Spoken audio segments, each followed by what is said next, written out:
Olá, pré-calouro, tudo bem? É um prazer imenso estar aqui novamente com você. Sou o professor Renato Velas. Vou ajudá-lo a entender um pouquinho mais do contexto demográfico. Pegue sua caneta, pegue seu caderno, sente confortavelmente e vamos mergulhar nas profundezas da demografia mundial. O nosso material completo, incluindo exercícios, você pode encontrar em nosso aplicativo.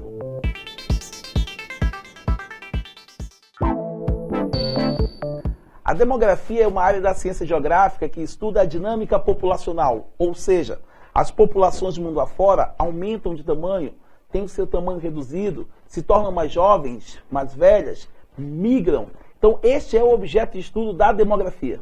Um dos tópicos mais importantes do conhecimento demográfico são os conceitos demográficos, e é o que nós vamos estudar agora. Primeiro conceito, população absoluta. Não esqueçam, a população absoluta também é conhecida como população total. É o número geral de indivíduos que habitam um determinado território, uma determinada região. Exemplo, população absoluta do Brasil, cerca de 202 milhões de habitantes. Aí não importa de qual estado você seja, você faz parte da população absoluta brasileira. Segundo conceito, população relativa ou densidade demográfica. Nós estamos falando da distribuição da população no território. Ou seja, nós temos aí a população absoluta dividida pela área territorial. O resultado será um número X de habitantes por quilômetro quadrado. Exemplo, se nós formos calcular hoje a densidade demográfica do nosso país, do Brasil, nós teremos aproximadamente 24 habitantes por quilômetros quadrados no Brasil. Ou seja, o Brasil não é um país densamente povoado. Nossa população está mal distribuída no território. Terceiro conceito, meus queridos, taxa de natalidade.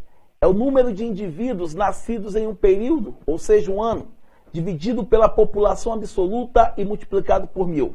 A tendência é que em países desenvolvidos a taxa de natalidade esteja em declínio e em países emergentes também ocorra algo parecido, porém de forma mais lenta. Próximo conceito, taxa de crescimento vegetativo ou natural. Então somente é a taxa de natalidade menos a taxa de mortalidade. Só que nesse momento nós temos que atentar para um detalhe. Encontramos países onde a taxa de natalidade é maior que a de mortalidade. Nesse contexto, nós vamos afirmar que o crescimento vegetativo natural é positivo. Em outros países, a taxa de mortalidade é superior à de natalidade. Aí nós vamos afirmar que esse crescimento natural vegetativo é negativo. Professor, mas dê exemplos de momentos, de situações que geram um crescimento negativo. Muito fácil, pré-calouro. Momentos de guerra, momentos que geram crise alimentar, né? Uma grande crise de fome, epidemias, né? Ou então um envelhecimento maior da população. Nesses momentos, a mortalidade supera a natalidade. Aí você pode perguntar, querido professor, o Brasil tem um crescimento negativo ou positivo? Resposta fácil. Nosso crescimento ele é positivo. Próximo conceito, pré-calouro, taxa de fecundidade.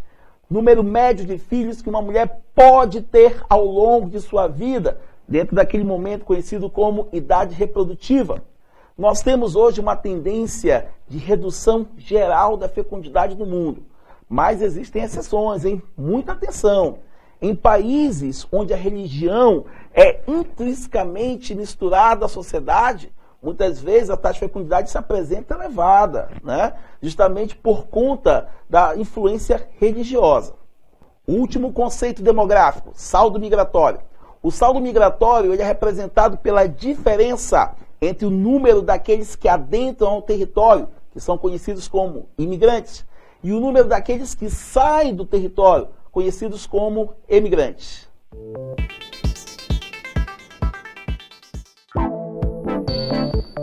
A população mundial consiste no número total de habitantes do planeta Terra. Em 2013, nosso planeta alcançou o número de 7 bilhões e 200 milhões de habitantes. É muita gente no nosso planetinha.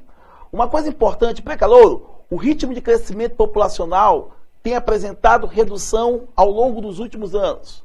Por que isso ocorre, professor? Nós iremos debater isso mais à frente. E uma situação muito importante, a distribuição da população no território mundial é feita de forma desigual. Aí entram dois conceitos muito importantes. O conceito de região ecúmena e região anecúmena. As populações tendem a se agrupar nas regiões ecúmenas, que são aquelas regiões de fácil ocupação humana, a exemplo das planícies, e elas não tendem a se agrupar em regiões anecúmenas, que são aquelas regiões de difícil ocupação humana, a exemplo de pântanos ou montanhas. Agora, um pouquinho de dados demográficos para o nosso estudo. Análise da população mundial dividida por continentes. O continente africano possui uma população absoluta de 1 bilhão e 100 milhões de habitantes.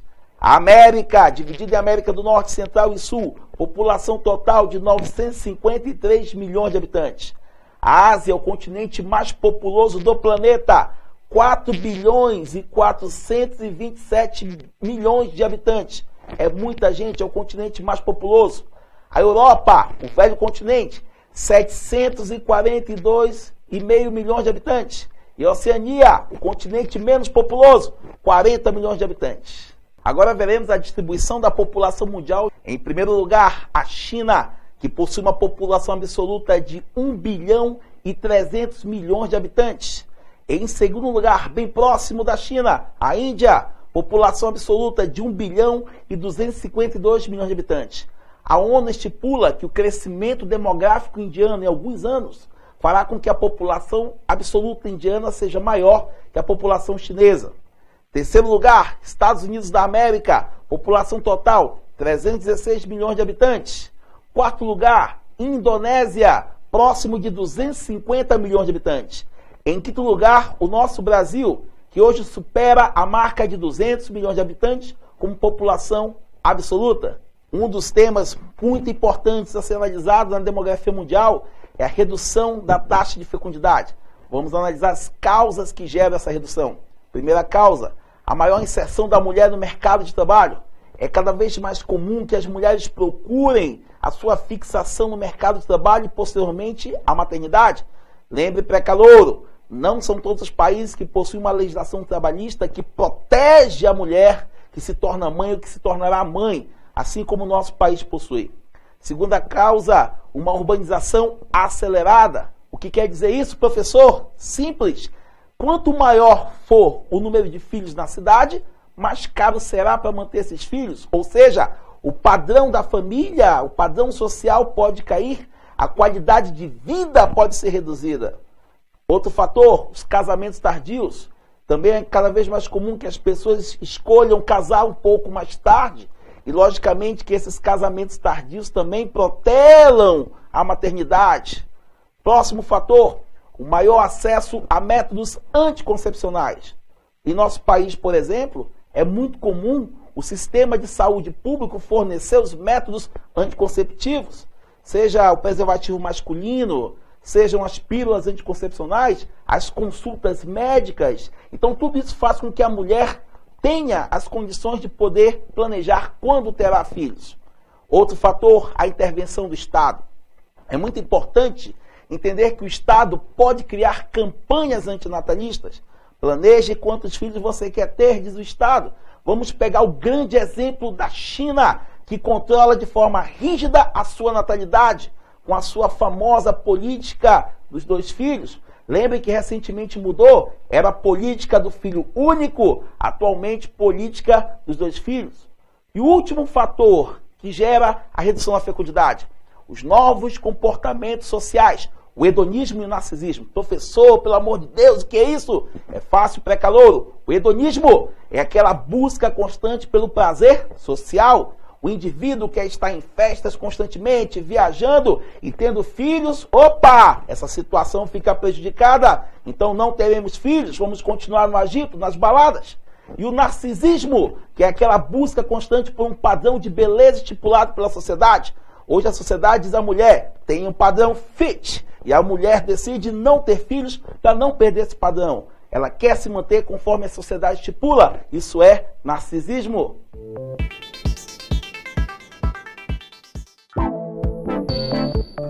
Agora, pré-calouro, um dos temas mais importantes cobrados em prova, as teorias demográficas. Observe no vídeo a teoria malthusiana.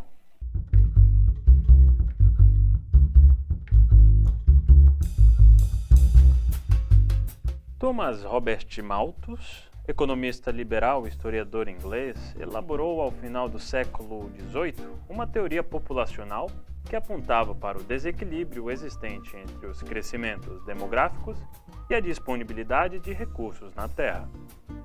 De acordo com a teoria malthusiana, as populações aceleravam sempre o seu ritmo de crescimento, que seguia a linha de uma progressão geométrica. 1, 2, 4, 8, 16, 32, 64, 128, 256 e assim por diante.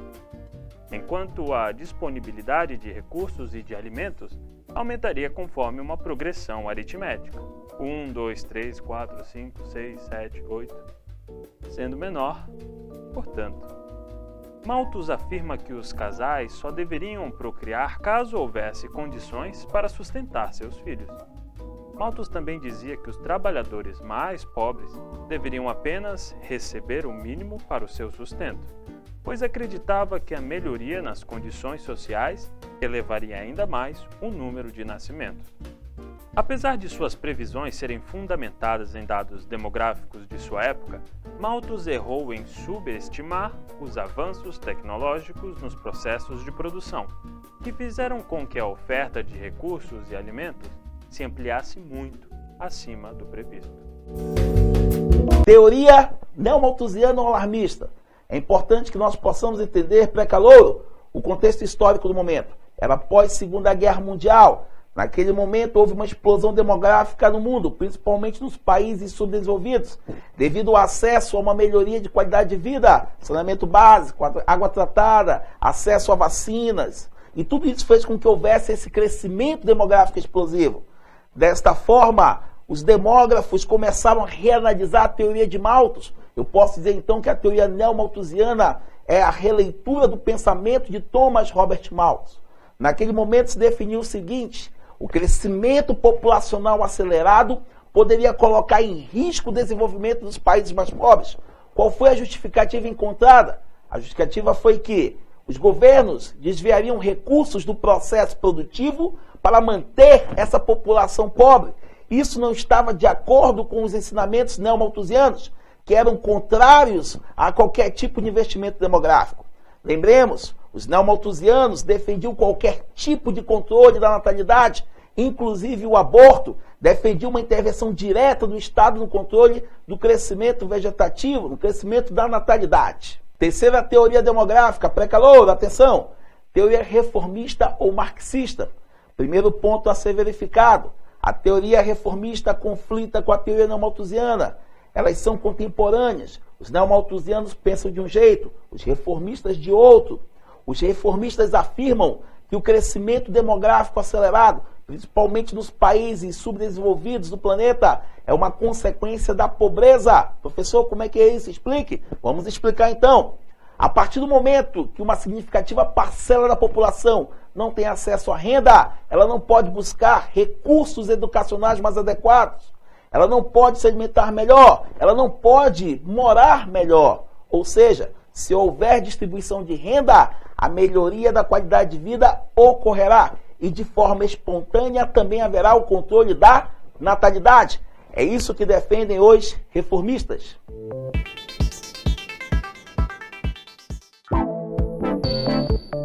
Agora falaremos sobre a transição demográfica e o envelhecimento da população. Pré-calouro, preste muita atenção. Transição demográfica tão somente é a mudança do perfil etário de uma população. O que significa isso? Significa dizer que a população, ela pode ser uma população jovem hoje, amanhã tornar-se uma população adulta e mais no futuro uma população idosa. Ou seja, nós estamos alterando as faixas etárias, nós estamos alterando o contingente demográfico a partir de faixas etárias. Observe o contexto do nosso país, que está dentro de uma transição demográfica. O Brasil envelhece a cada dia, envelhece cada vez mais. Professor, quer dizer então que no futuro próximo, o Brasil poderá ser chamado de um país de cabelos brancos? Isso mesmo. Então quer dizer que nós seremos um país desenvolvido? Pere lá, vamos com calma, pré-calouro. O fato de nós termos uma grande população de idosos não nos garante o status de país desenvolvido. por que a população mundial, isso inclui a população brasileira, tem envelhecido mais nos últimos anos? Alguns fatores justificam isso. Pré-calouro, atenção. Primeiro, a melhoria da qualidade de vida. As pessoas estão comendo melhor, por que não dizer também comendo um pouquinho mais? As pessoas estão se informando cada vez mais. Os estados, os governos estão criando políticas públicas de saúde direcionadas a uma melhor qualidade de vida, proporcionando com isso um envelhecimento maior. Agora, não somente saber as causas é importante, é também importante entender as consequências desse envelhecimento populacional. Imagine uma cidade como a nossa aqui de Manaus, que possui seus problemas urbanos. Imagine a falta de calçadas. Qualquer cidade que se preze tem calçadas. E calçada é importante para a mobilidade de idosos. Portanto, coisas simples como calçadas, ou melhor, a ausência delas, prejudica na mobilidade dos idosos. Então deverá haver uma mudança estrutural nas cidades, o que gera um gasto maior. Há uma tendência mundial da proliferação de parques de exercícios relacionados com a terceira idade. Manaus se inclui nesse contexto atualmente. Vários parques têm sido criados com equipamentos sem carga que estimulam o movimento e os idosos acabam utilizando para praticar seus exercícios.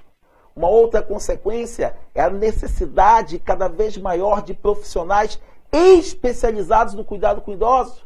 Muita gente quer ser médico, você é cirurgião, você é pediatra. Opa, peraí, nós também temos que encontrar médicos que cuidem de idosos. Temos que ter médicos especializados na saúde do idoso. É uma consequência muito séria para o envelhecimento populacional. Não basta apenas envelhecer, devemos envelhecer com qualidade de vida. Esse é um dos maiores desafios para o nosso país no futuro próximo. Um dos temas muito importantes a ser estudado são as pirâmides etárias ou demográficas. Pirâmide etária tão somente é um gráfico que representa a divisão da população por sexo e idade. Normalmente nós temos à direita de uma pirâmide as mulheres, à esquerda os homens. E em uma coluna separada nós teremos a divisão por faixa etária. Sabendo disso, temos que entender também que há a divisão entre pirâmides que representam uma população jovem, adulta e idosa. Pirâmide etária de população jovem possui uma base larga, o estreitamento do corpo em direção ao topo. O topo ele é bem estreito, indicando um reduzido número de idosos. Pirâmide etária de uma população adulta apresenta o estreitamento da base, o alargamento do corpo e um pouco de alargamento também no topo. A população está envelhecendo. E a população idosa, representada pela sua pirâmide demográfica, ela tem uma base estreita, um alargamento no corpo e um alargamento substancial no topo. É importante lembrar que normalmente o número de mulheres será maior que o número de homens, principalmente quando se fala na população mais idosa. Observe as pirâmides que nós temos aqui ao lado, elas representam estes três momentos. Momento de pirâmide etária jovem, uma pirâmide etária adulta e uma pirâmide etária de um país considerado maduro ou idoso.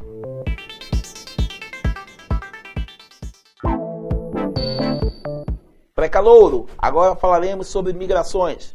Você que está acompanhando nossas aulas, você que está estudando em casa, sabe muito bem que migrações é um tema muito quente para o nosso vestibular.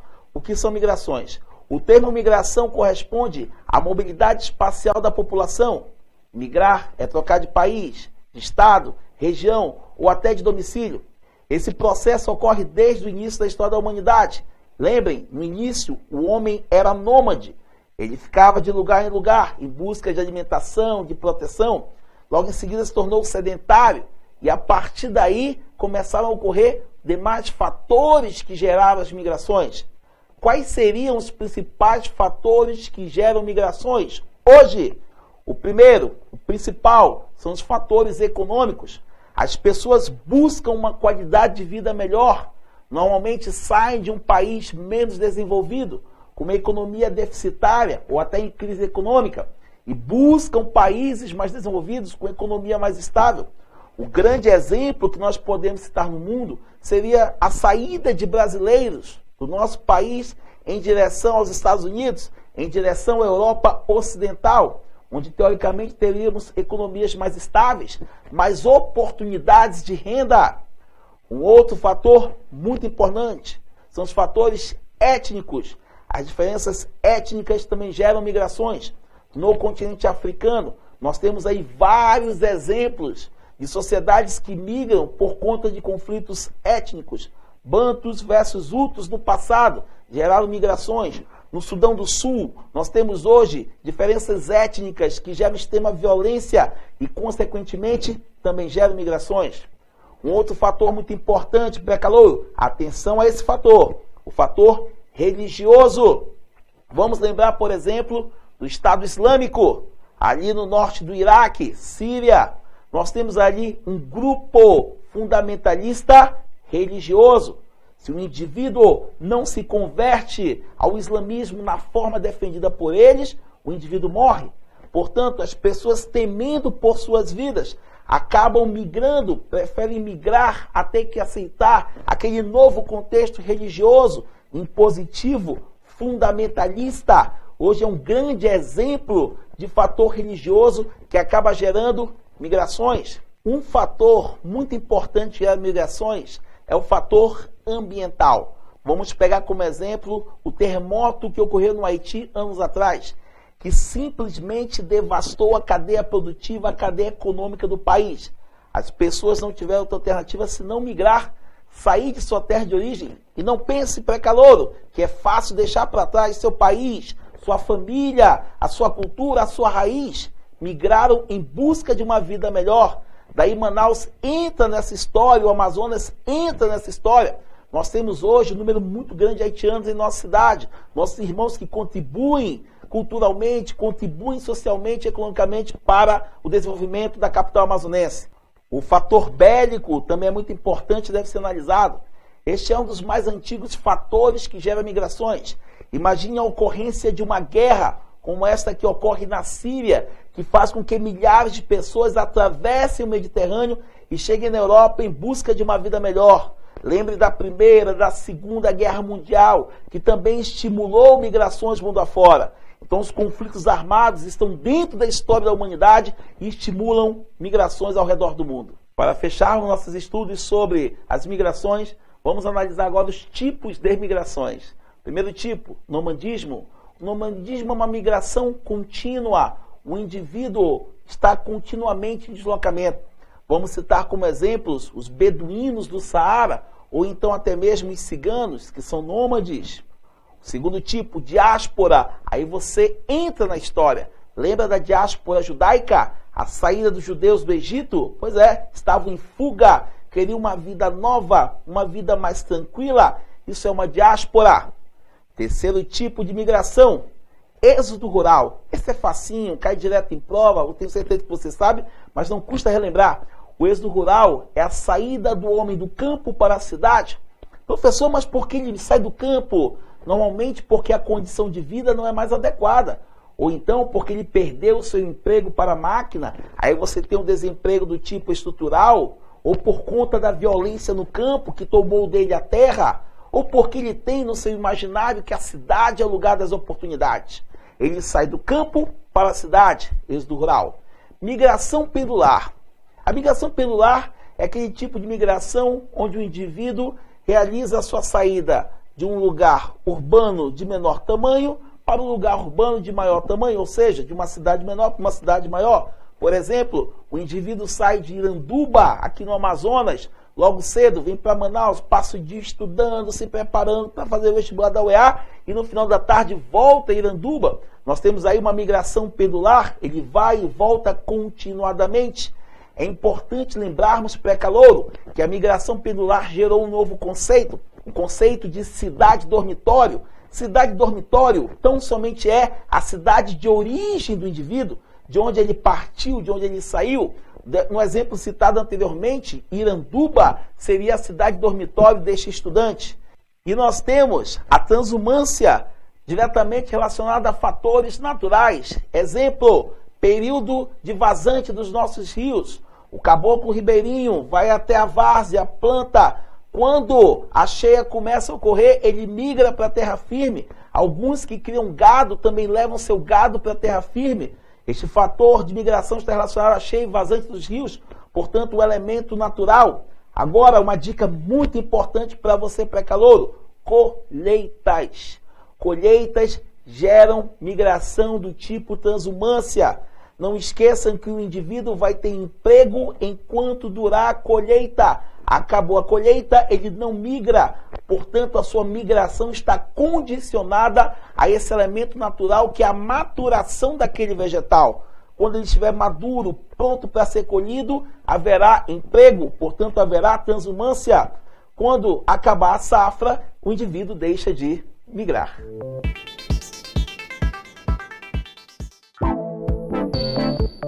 Pré-calouro, nossa aula de hoje termina por aqui. Foi muito bom estar com você.